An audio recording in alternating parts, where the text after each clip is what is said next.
Slay the Spire 2 is freaking awesome, but it is also an early access game, and by extension has a couple issues. So I would like to take this video to propose a couple solutions for cards I think just don't make sense in relation to the rest of the game around it. Now, in order for any of what I'm about to say to make sense, you have to understand the 4 fundamental solutions you need in order to get a good, successful run in Slay the Spire 2. You need a draw solution in order to draw cards for each respective turn. You need an energy solution in order to have the energy to play those cards. You need a block solution to defend against attacks, and you need a damage solution in order to kill enemies. If you have a block solution but not a damage solution, the enemies will outscale you and eventually they'll kill you. If you have a damage solution but not a block solution, you won't be able to kill the enemies fast enough, even if you have technically enough damage, and the enemies will eventually kill you. If you have a draw solution but not an energy solution, you can draw a million cards but can't play any of them. And if you have an energy solution and not a draw solution, you can have a million energy but not enough cards to play it. Some enemies you'll need a couple other different things. For instance, some enemies give you status cards, so you need a solution to deal with that. Generally, it's just better draw and deck control, but I digress.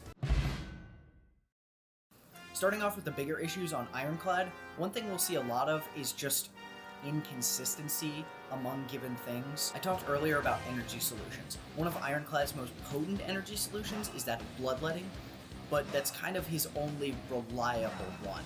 Take Forgotten Ritual, for instance. It's supposed to be an energy solution that synergizes with Exhaust, but the problem is you can only use it once, so it's effectively just a setup card. So if you need more energy more consistently throughout a given fight, you're gonna need Bloodletting, or the thing we will get there. Personally, I don't think this is a good way of going about it, and I understand that before it was overpowered because what you could do is just effectively exhaust one card in a given turn and then redraw into the same card over and over and over and just play Forgotten Ritual to get a ton of energy.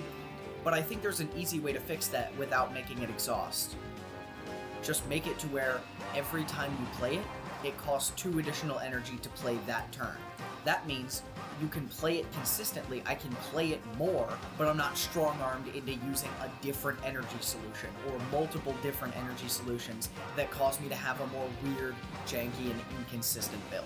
A card in a similar situation is Expect a Fight. Expect a Fight is still good. The problem is it grinds your turn to a halt. Not being able to gain energy from any other source is completely insane, especially considering it scales with your attacks, not any other cards. So what happens is, the more it scales and the more energy you have, the more damage you can deal, but you can't inherently block more. So it's effectively an all or nothing type card where you just play all of your attacks at once. But if you can't draw enough to play any of those attacks, then it doesn't really matter. And it's more difficult to draw enough to play any of those attacks and then subsequently play Expect a Fight, because Expect a Fight starts off costing 2, and only when it's upgraded does it cost 1, which makes it a lot more difficult. Similar to Forgotten Ritual, I think you could just make it to where it costs 2 more every time you play it. Yeah, that means it scales upward a little bit slower, but honestly, if you play it once, unupgraded, it costs 4, and upgraded, it costs 3. And then after that, it costs 6, upgraded 5. After that, 8, upgraded 7. It's just, it costs a lot of energy. And at that point, it's really just not worth using most of the time unless you can get that many attacks in your hand. And eventually, it just straight up does not give you energy at all. Also, I wrote down in my notes here, autoplay is cringe. I think I was referring to how, like, if you play it with Havoc, you just can't get energy anymore that turn. Which, to be fair, is cringe. Mainly what's so annoying about it is that I can't gain energy from other sources. Like, if it exhausted like Forgotten Ritual, then at least I could gain energy from Nunchaku, or Forgotten Ritual, or Happy Flower triggers. Okay. The point is, I can't gain energy anywhere else. I would have to gain energy exclusively with this card, and then it's done. My turn's over. Once my energy runs out, I can't get any more energy, and it's just annoying. I don't see why we need that. Next, moving on to Silent. Silent has some very strange cards that I'm not quite sure why she has. We'll start off with Outbreak. Outbreak has never really made sense to me. Initially, it was every 3 times you apply poison, deal 13 damage to all enemies. Upgraded, I believe it was 17. That never really made sense because if I'm applying 3 poison, I don't need more damage because I'm already applying a lot of poison. It's effectively rewarding damage for more damage, which I don't think really works here with Outbreak. You could argue that it's the same principle, but the difference being, if I'm playing 3 attacks, those 3 attacks are not really guaranteed to be all that good. Like, if I play 3 Angers, those Angers are not very good, inherently. But if I then gain strength from those Angers become way better to play afterwards. This is the same thing with Shivs, this is the same thing with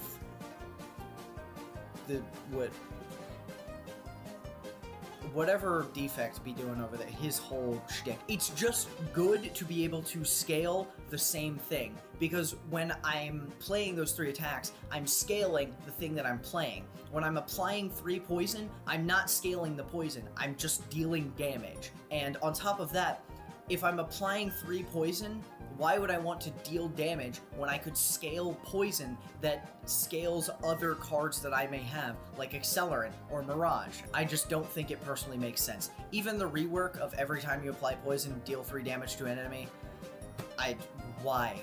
I don't need the damage. I'm applying poison. Why do I need more damage? Personally, I think Outbreak should be a draw solution for poison builds. Every 5 times you apply poison, draw 1 card. This, as I said, is a draw solution for poison builds and makes you rely a whole heck of a lot less on things like discard, which currently Silent is super reliant on. Like, think about it. What is your draw solution on Silent most of the time? It's probably 8 prepareds, isn't it? So I think having a draw solution that revolves around scaling poison, as opposed to a draw solution that is clicking the same card 8 times, would honestly be a nice change of pace for Silent. Yes, I understand this would be a bit of a problem with Corrosive Wave, but Corrosive Wave's kind of a weird card anyway. It's not gonna show up in this video other than this, but I don't know, it's a weird card. Finally, Speedster. Speedster just, to me, doesn't really make sense at all as a card. It scales with draw, and it scales with a more passive playstyle, like Poison, but it's not Poison. It doesn't really feed into anything. It's just this weird card that deals damage when you draw more cards. You know, a card-playing game is better the more cards you have. Crazy, I know. So I think a draw solution for Shivs, in my opinion, would make way more sense. I would say every 30 Shiv damage you deal, draw 1 card. This not only makes it a draw solution for Shivs, but it also makes it to where the more damage your Shivs deal, the faster you draw cards. Now, you may be thinking, well, what if you have a 30 damage Shiv? If you have a 30 damage Shiv, I think you have earned the win at that point. Next up, we have Regent. Regent is a very strange character, who I personally think has a lot of problems, and who I don't really understand why they... Okay, we'll get there. So, first of all, I think a simple change is Glow. Glow is too slow. There is no reason that my draw solution should be exclusively Guiding Star. I don't know why I should just have to pick like 5 Guiding Stars in order to be able to draw cards. This is ridiculous. Glow should draw 2 cards. I don't know why they ever changed it. There's this sort of design philosophy that I've noticed has shown up recently, where Megacrit seems to think that it's fine if you just make something do something next turn. Like, oh, this card is fine because next turn it gives you this. But that's a problem, because if I can't live this turn, it doesn't matter if I draw 18 cards next turn with 45 energy, because this turn, Insatiable's doing 32 damage, and I cannot draw the cards that I need now. The reason Delay works is because it gives you block. The reason Rest works is because it gives you block. Things that do things next turn need something that happens now. This also creates a problem because not only does this mean each fight starts off way slower for Regent than it does for every other character, because Regent has to effectively build up momentum by playing those next turn you gain X thing cards more consistently every single turn in order to keep up his star production and his draw and everything else. But it also means that once all of those resources run out, his turns grind to a halt. And if it grinds to a halt too fast and you can't get everything you need to do done, you are dead. There's no reason Glow should draw you cards next turn. Just let me draw the card now, please. Next up, Regent has a big problem with his colorless card creation builds because they're just too random. They're too random. If I get Calamity from Manifest Authority 8 separate times, there's nothing I can do with that. Even if I transform it into other things, Guards exhausts inherently, so there's nothing I can really do with that. I don't really know what I'm expected to do if I just get crappy cards all the time. So I think what should change is you should be able to narrow down to an extent what you get. And first of all, I think that should be done by making Manifest Authority a bit more consistent, by making it to where you choose one of 3 cards, so it's more consistent because now you have options, and they're guaranteed to gain blocks. So you're guaranteed to get something like Equilibrium or Finesse or something else that gives you block, as opposed to just, I don't know, man, here's Rolling Boulder and Calamity and Mayhem. Enjoy gambling. Same thing with Bundle of Joy. It's so random. I think it would make way more sense if it was gain 1 colorless attack, skill, and power. Then you're guaranteed to get something that deals damage, you're guaranteed to get something that makes you stronger later, and you're guaranteed to get something that gives you block or some sort of utility now when you need it, as opposed to what I just mentioned, where it's, here you go, man, here's Calamity, there's another Calamity, and then there's Jackpot. Oh, what's that? Oh, your 0-cost cards suck? It sucks to suck, idiot. And then finally, Spectrum Shift. I think it should let you, at the start of every turn, choose between one of 3 cards, as opposed to just adding a random one into your hand. I really don't think that makes sense. Magnetism in the first game was never a good card, even with the synergy it has now between Arsenal and Pillar of Creation. It doesn't make sense. It does not make sense to add something completely random into my hand that's probably going to suck, and also probably going to be ridiculously expensive. I think making more options and making those options a bit more consistent, specifically on something like Manifest Authority, would be really nice. Finally, Furnace. Yes, I understand that Forge builds are very slow going. I mean, it does kind of speed them up, but it doesn't speed them up to near enough of a degree that it would make any difference. On top of that, why would I want to forge for literally one of the smallest amounts in the game? Like 5 to 7 forge is one of the smallest forge amounts in the entire game. Why would I want to forge once per turn for something so small on a power that I have to draw and then play and then wait for? So I have to wait to draw it, sometimes I have to wait to play it, and then I have to wait for it to do something. What I think would make way more sense on Furnace is every time you forge, gain 3 block. This means that you're still gaining forge, you're still forging every turn, but while you're forging every turn, you're also blocking. So you can effectively protect yourself from incoming attacks, hit with Sovereign Blade when you can, keep forging, keep protecting, hit harder with Sovereign Blade, and just keep up that cycle until the enemy dies. It's still slow, but it's slow in a way that's a lot easier to manage. Finally, we're going to end off with Defect. And Defect is the one I'm kind of most mad about, because Compact... Remember the thing I said earlier, where if you just keep waiting and waiting and waiting for a card to work, it doesn't work? Okay, that's effectively what they've done with Compact. So Compact gives you fuel for your status cards, but fuel doesn't draw cards anymore, for some reason. So what happens is, you transform a bunch of status cards, and now I can't do anything with them because my hand was full of status cards.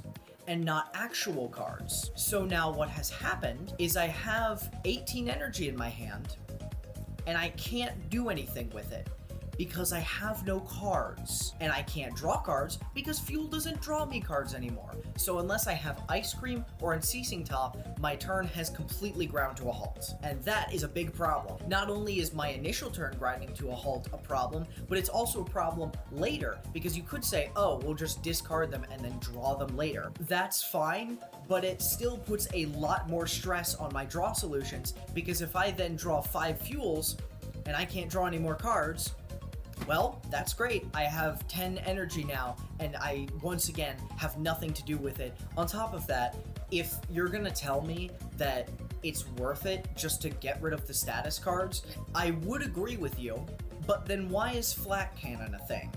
Why is Flat Cannon allowed to scale so hard with all of your status cards, and Compact is like, I mean, here's some energy you can't use?